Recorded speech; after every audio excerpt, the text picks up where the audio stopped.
A stream of 40,000 Serb refugees is fleeing Croat and Bosnian government advances who are nearing Banja Luka, the main Serb-held town and headquarters of the Bosnian Serb leader Radovan Karadzic. He's called on his forces to recapture territory taken by government forces earlier this week. The Prime Minister closed the Tory conference in Blackpool with a rallying cry to his party. He said the Conservatives were now renewed and reunited. Mr Major promised more police on the streets and an FBI-style national police squad to take on organised crime. He said he had doubled the number of assisted places in private schools and cut taxes when it was prudent to. That's it. More news later.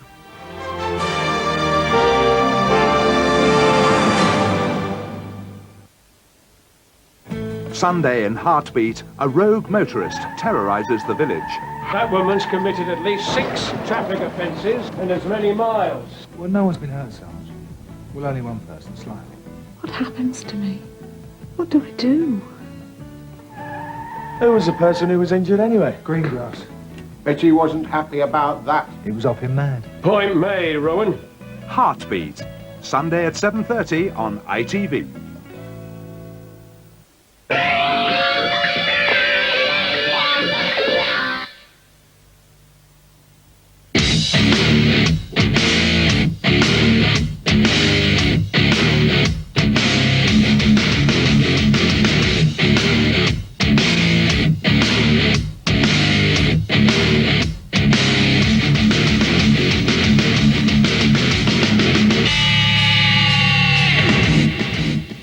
Welcome to Noisy Mothers, with a bit of geek stink breath there from Green Day off their new album Insomniac, which I believe is on reprise. Yes, and now for something really weird.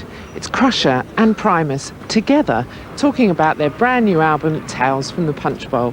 Very Weird. frightening, no frightening. Weird.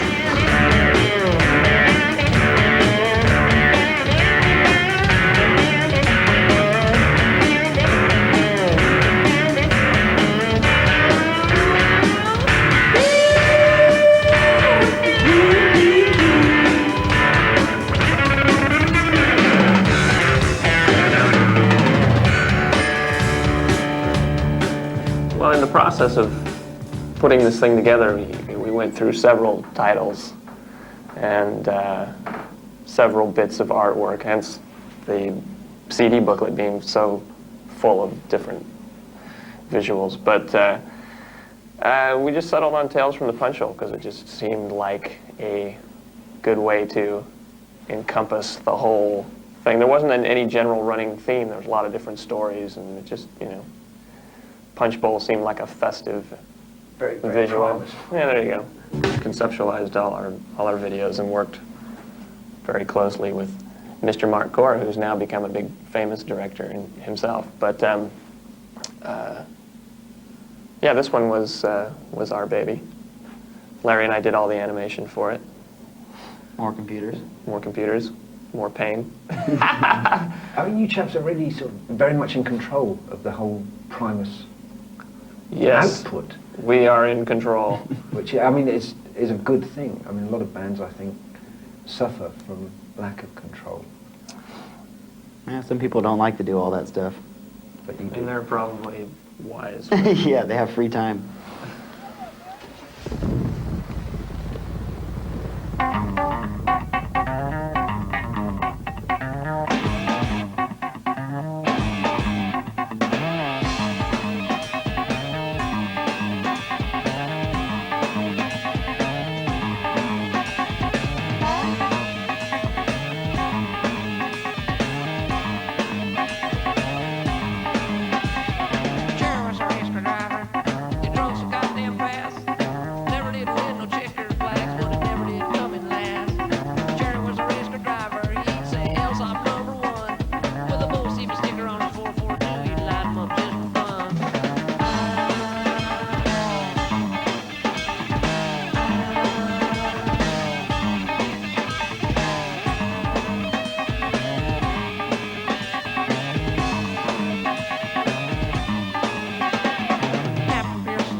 Your vocal style is often referred to as bad. I wasn't going to say bad. Figured I'd complete that sentence for you. As cartoony. I mean, is that a fair way of describing it, or is it just that's the most comfortable way that you find, obviously, to sing? I like bad. Bad's probably more appropriate.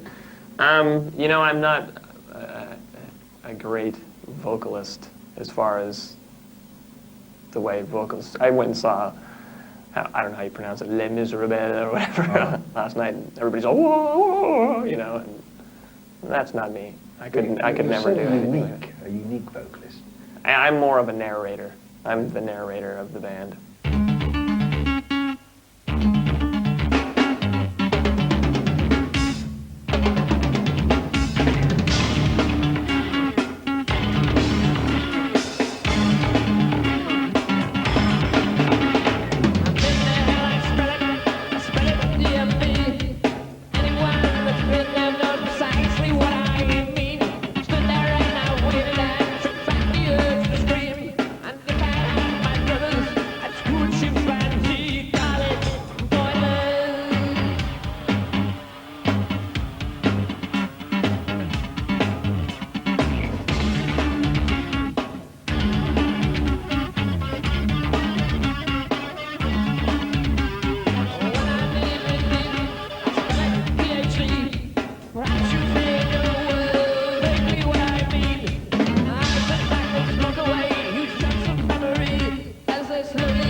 Perfectly normal. You know, I think it's all relative. If you sit around and listen to the Residents and Frank Zappa and Captain Beefheart, we're pretty tame. If you sit around and listen to Bon Jovi, we're pretty strange. It's relative, you know. But then again, the last couple of albums have been incredibly successful sales-wise, so there's nothing strange about that. It's a little strange. In 1984, I would have thought it would have been pretty odd that we would have sold as many albums as we have. But you know, it's a one. Ah, Droogies. Look who I found. This is Ray from Shelter, the main man. How's it going? Now, Ray, I'm a bit of a drivelling old fool, and I've heard of Shelter, but I don't know much of the history of Shelter. So could you briefly just fill me in? Me and Purcell, our guitar player, we were in a band called Youth of Today. When we were teenagers, it was like a hardcore straight edge band out of New York City. We traveled all over America, put out like 3 albums, had a big following in Europe also. We even played in London. Right. And then I sort of like split the hardcore scene for a while, and I moved to India. And yeah, pretty interesting. Huh? Yeah. I went to India, and I came back, and I started Shelter, which is sort of was basically like a New York hardcore band with like a twist of spirituality. That little twist of spirituality, that's a Krishna side of things, yeah? Yeah. Because I was going to say, to me, now as I say, I'm a dribbling off fool, but Krishna and hardcore, they don't seem to go hand in hand. Can you explain it? Yeah, it's weird because it doesn't actually seem like it goes hand in hand, because when you think of a devotee, you think of someone very peaceful and mellow. But actually, when I first started going to shows at CBGB's in the Lower East Side, I found that a lot of the kids, as a matter of fact, one of the first bands that was into Krishna back then was this band, the Cro-Mags. So, right. You know, they were like hardcore Very metal. hardcore. Yeah. And I was thinking, wow, man, what do these guys have to do with Krishna? And I found it was very strange that a lot of the kids, there was a little temple in Greenwich Village, and I know that a lot of these kids would go to this temple. It was they served vegetarian food and stuff like that. So I ended up going. I know everyone from, Agnostic Front to Warzone to Cro-Mags, would go to this place. So I used to start going, but I never really took it that seriously. But then, while I was in New York, I studied yoga and I studied religion, and then I got more and more into it. You see, he uses love for sex, and sure she uses sex for love, and they're both hoping for the best. I also have a dream that thinking of, replace a blindfold on her eyes. Iron and gold appear the same. It's intense hope that makes us try. So we go on and play the game. And once again we get it, 'cause we think we found the answer.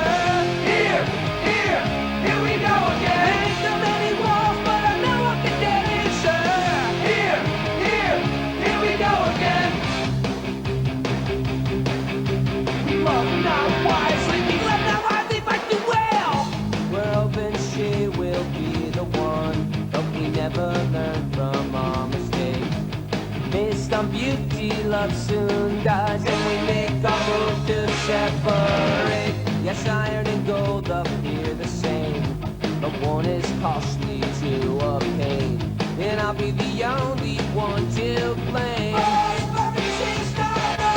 And once again we get it back, we think we found the answer. Here we go again. And it's a many wild, but I knew I'd get that answer. Here we go again. It sounds a very together band to me. Yeah, it's pretty cool. It's a nice band. It's really, everyone's really mellow, but at the same time, all that energy is sublimated through music and, you know, forced out.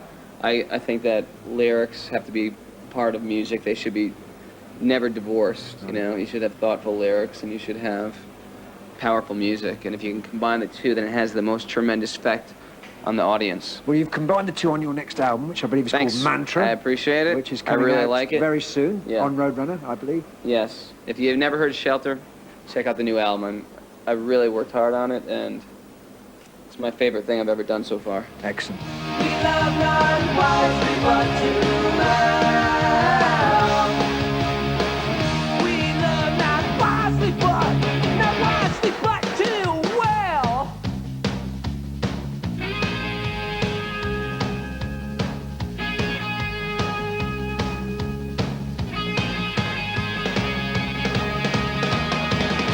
Yes, I am the gold up here the same, but one is costly to obtain, and I'll be the only one to blame. I go over and play the game. And once again we get it, guys, we think we found the answer. Here we go again. And it's a many wild, but I know I'll get that answer. Here we go again. Yes, here we go again. Yes, here we go again. Just when I thought it wouldn't, I feel like I want more. Here we go again. Here we go again. We love not wisely, but too well.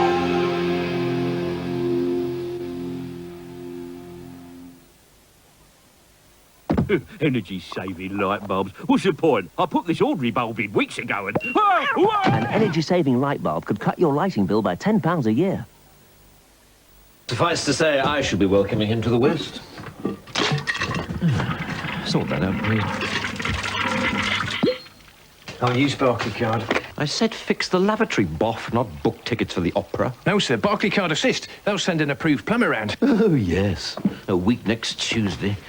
I don't know the things I have to do for my country. Mr. Russ. He's here, sir. Scarcely worth your coming, really. There's just a bit of finishing off to do. But, sir... Go on, get on with it. Barclaycard. Didn't look much like a plumber to me. Mr. Boff? Oh, sorry. I'm just busy as communication from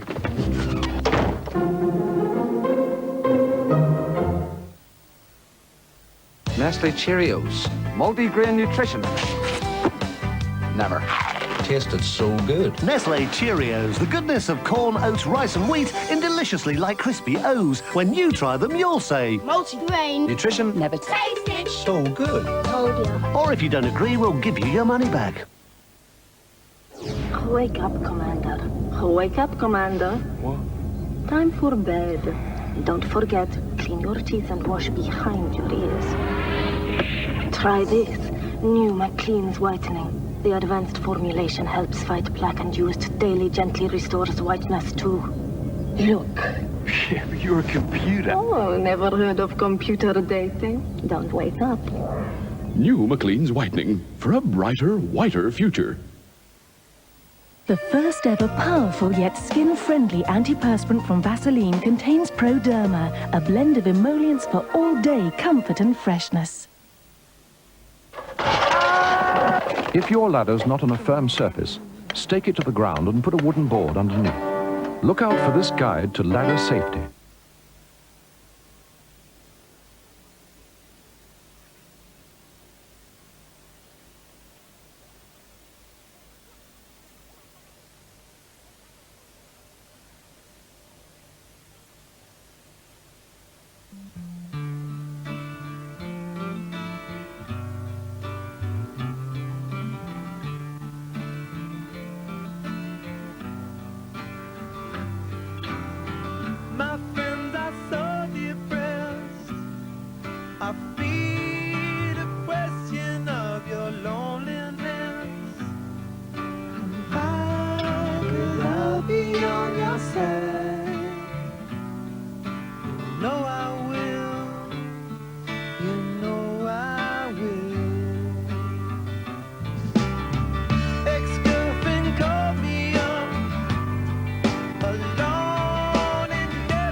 That was yet another excellent single from the Red Hot Chili Peppers from their One Hot Minute album. And what a couple of brilliant gigs they played at Brixton Academy recently. And good news is that Brixton isn't becoming a church, it is staying as a music venue. But the other good news was that the Red Hot Chili Peppers had a blinding party in this little place behind us. Which here. I'm sure you went to, Crusher, didn't you? I did go to it, Anne, and Madonna was supposed to be there as well, but I didn't see her. But I believe that Iron Maiden are back. Yes, they are indeed. I catch up with Steve and Blaze down at Steve's in-house studios somewhere in the middle of nowhere. Obviously, it's worrying when you see so many changes going on and all that. You worry if you're still going to be liked, but you know, but only because we're worrying about being liked for what we are. There's no point trying to be something that we're not. I mean, you know, we just, you know, we write the best songs we can, and we don't try and be anything else. You know, we don't have an hang-up about being what we are. You know, so we just write the best songs, and you know, when the five of us get together, it sounds like Maiden. It would do, because we are. You know? At the start, I thought, oh, would my ideas work and everything, but it was very natural, really. That's what I felt. Is once we actually started physically sitting down and sticking the lyrics with the music and trying to work out arrangements and things, then it just seemed like we had a lot of creative energy, and it felt really, really natural. And I felt that that working with Steve and everything, singing some of the songs that he wrote, was helping my voice develop, because it was I was using a part of my voice that I hadn't been able to find before. Was getting more of the character and emotion, more of the depth out, and that's something that I've been trying to do on previous recordings, but hadn't really managed, and that gave me a lot of confidence, and I think it's certainly the best thing that I've recorded. But just when we were actually writing the songs, it felt really, really natural, and it was really exciting. Preconceptions, really. I just thought, well, it's just, nothing's ever the way you expect it to be, or plan it to be, so I just thought, well, it's pointless trying to plan or expect anything. So I'll just, you know, come down and we'll get writing together and, you know, stuff like that. And when we were recording, that was a totally different experience to what I was used to, because we didn't do any demos. So what we would do is come in, get the arrangement for that song together, work it all out, how fast should it be, everything, what everybody's going to do, how it's all going to fall into place, and then record it here, and then we'd move on to the next one. And it was, so that was weird, because you didn't have an idea. If you do demos, generally, you've got an idea of how the album's going to go. But it was good, because there was none of that lost energy, because sometimes you do a demo, and you must have spoke to a lot of bands who go, oh yeah, but it didn't have the energy that the demos had, or didn't have that certain charm that the demos had. Whereas every time that the time that we actually got it right with the drums and some of the rhythms, that was the time that we kept, and that was what was on the record. And so I think going all the way through the album, you've got, each song has got that certain amount of energy and that certain amount of life. And so that was quite weird, but it was enjoyable. A bit nerve-wracking, because I thought, oh, you know, I'm new and everything, and it's like, here I am singing, and this is my guide vocals going down, and oh my God, they're going to think I'm terrible, I'll get a sack, everything like this. But in fact, it was a really good laugh, you know. So it was good fun. An album is a lot of music, because it's a long album and everything. I mean, really, you couldn't really take one song and say that's typical of the album. Okay, you know, you can take any song and say, yeah, it sounds like Maiden, but you know, they don't all sound the same or whatever. There's a lot of different types of things going on, and I think it's not an album that people like instantly either. I think it's something that, you know, most Maiden stuff's like anyway, but I think even more so with this album. I mean, there's a song called 2 AM which might be reasonably instant, but apart from that, I think most of the other songs are quite, you know, there's a lot of, you know, stuff going on. I wouldn't say they're intricate, but there's a lot, you know, there's quite a lot of different things happening on them. So, but then hopefully, you know, it shows depth to the album and people will listen to it longer rather than throw away. I've met a lot of fans, because my initiation was a 6-week worldwide promotion tour, where you're just doing a different city every day, flying off. They plonk you in front of a load of journalists, and then you're off, and then you've got like meet and greet with a lot of, be playing the record to a load of fans and signing autographs and all like that. So I've met a lot of fans, and generally the reaction has been, to their credit, they've just said, well, good luck, you know, and I think they just want to see the band do well. And I'm looking forward to going on tour, but the main thing is I can't replace Bruce Dickinson, because he was a one-off. You know, he did some great work with Maiden, he sang some all-time classic songs, but by the same token I can't replace Paul Di'Anno, because he was a really important part of Maiden on the first couple of albums. So I don't want to be a clone of anybody, I just want to just be myself, do my best, and hope that the fans enjoy that, really.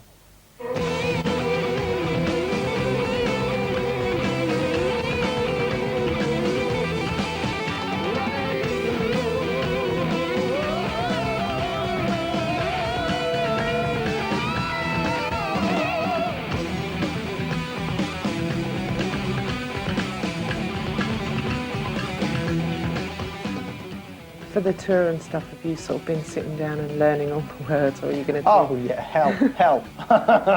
Do an Aussie and have it I've had written my down. fair share of homework. Yeah, we've got to keep that. We've got to keep the smoke down, Steve, because I won't be able to read the words off. No, but I don't mind that, because the thing is that most of the older songs that we're doing, they're some of my favourite songs anyway. You know, there's some classics from Maiden from years ago and through the albums that they've done. So I know most of those. So there's only about 3 or 4 that I had to really brush up on.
Feel like chicken tonight, chicken tonight, chicken tonight.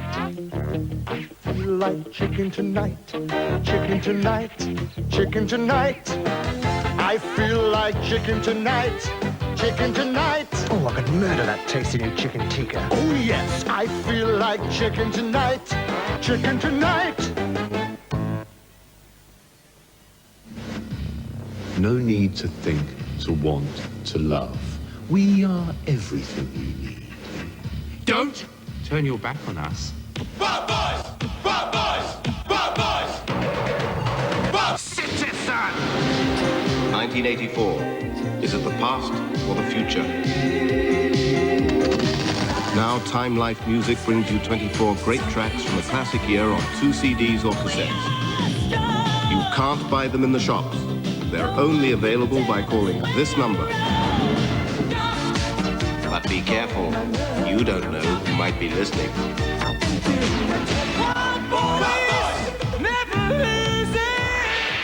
Time Life for music.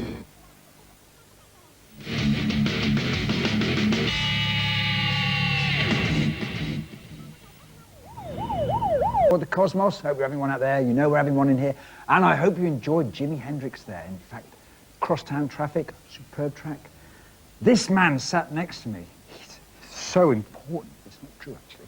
It's Ricky Farr, and you are responsible for the Isle of Wight, where we just saw Mr. Hendrix, aren't you? No, well, partly responsible. I was responsible for all the stuff that they laid upon me, but and a lot of the stuff I laid upon myself. But truthfully, there were many people involved. But I was, as you would call it, the lightning rod for the audience and the artists and everything in between. Fortunately, it went over the heads of the press enclosure. The enclosure, the Big Ben. No, I was the producer of the show, and really, truthfully didn't remember much about it, because everybody comes up to me and goes, "Hello, man, I remember you at the Isle of Wight," and I think, well, if you can remember it, you couldn't have been there, because we were all on porridge and mixed in with some local mushrooms.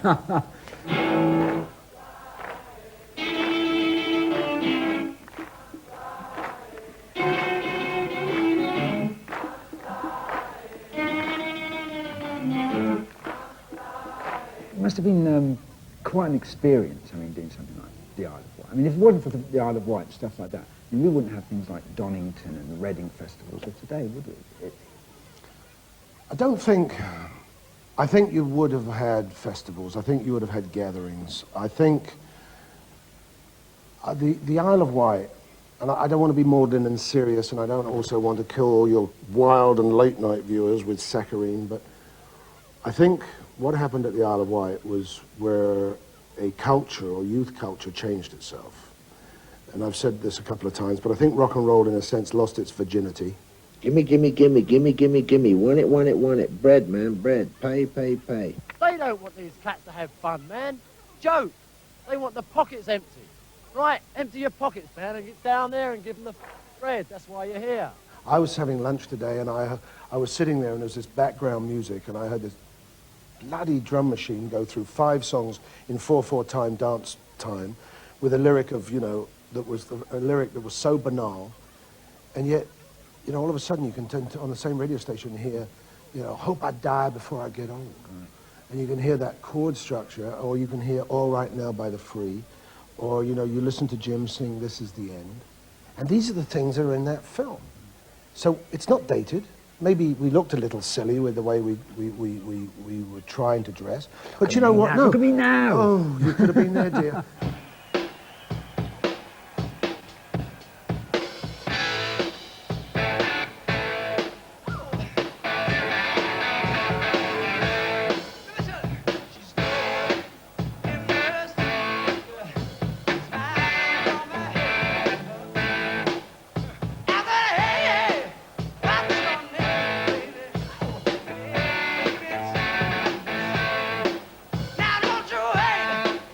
Oh,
I would never have made that film like it was made. And as I've said before, I'd have probably made a far more dishonest film, because my perspective of the show was I was highly charged, highly emotional, taking everything very personally, furious at the French Maoists for tearing the walls down, furious at all these people that said music should be free, because they'd all paid £3 to get on the ferry, they'd all probably paid 7 and 6pence to Wimpy's for the food on the way, but somehow, you know, right, but somehow, you know, you can listen to 30 of the great acts of the world at 2 bob a head and say it should be free, but, you know, I could never work that one out, and probably all of those people that pulled the walls down are now heads of some bank or some major... Of course. You know, they're all floating about in the banks of Switzerland. You know, corporate, yes. They're going, yeah, my dear boy.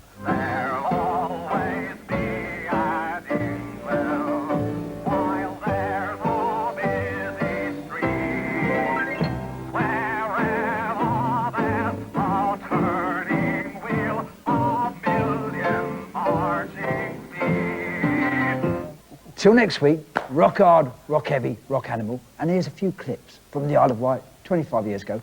Look out for me, I'm the one with the short hair. Oh. What in the world anymore?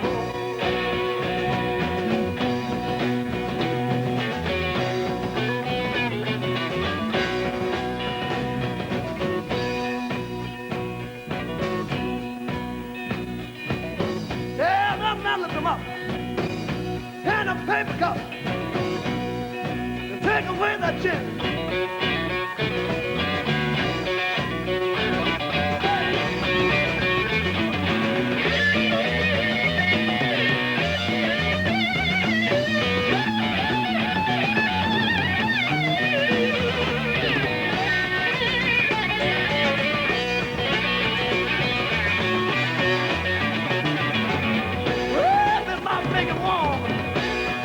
Do you know?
away from there, Crusher, you pervert. But Anne, I am bewitched by the dark side of love. Yes, well, that's one word for it. Anyway, it's several words, actually.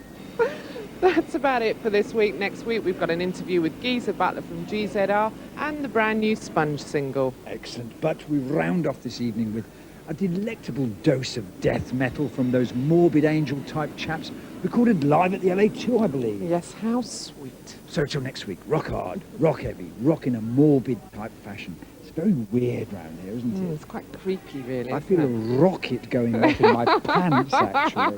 We will dominate!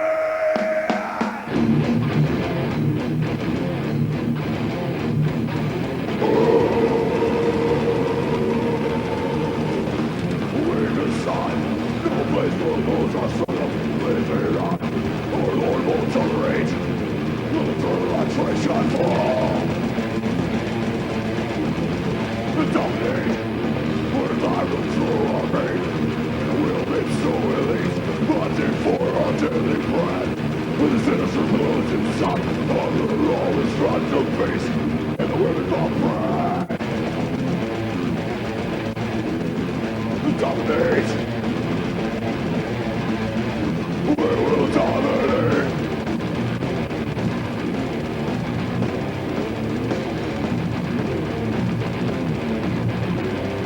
Leave me all the one is so circulate. Another make a break. A serenity for the young blue. Tell me what's gonna save you now.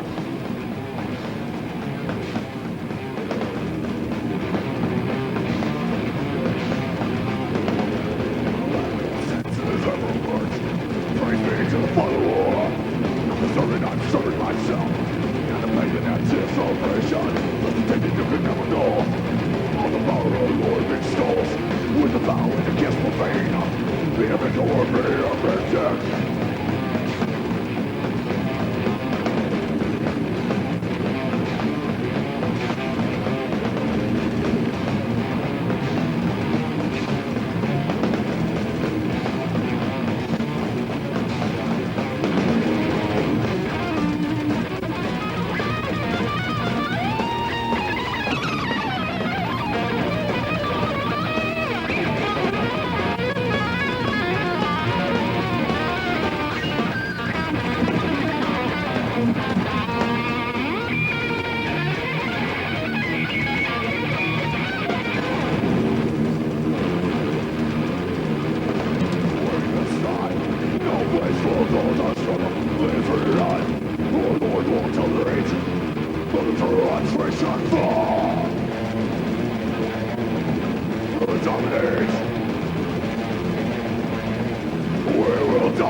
This week, the promise of an electrifying class act when Dennis Waterman hits the stage. Someone is trying to kill me. We're talking a potential Deathstalk's rock star here.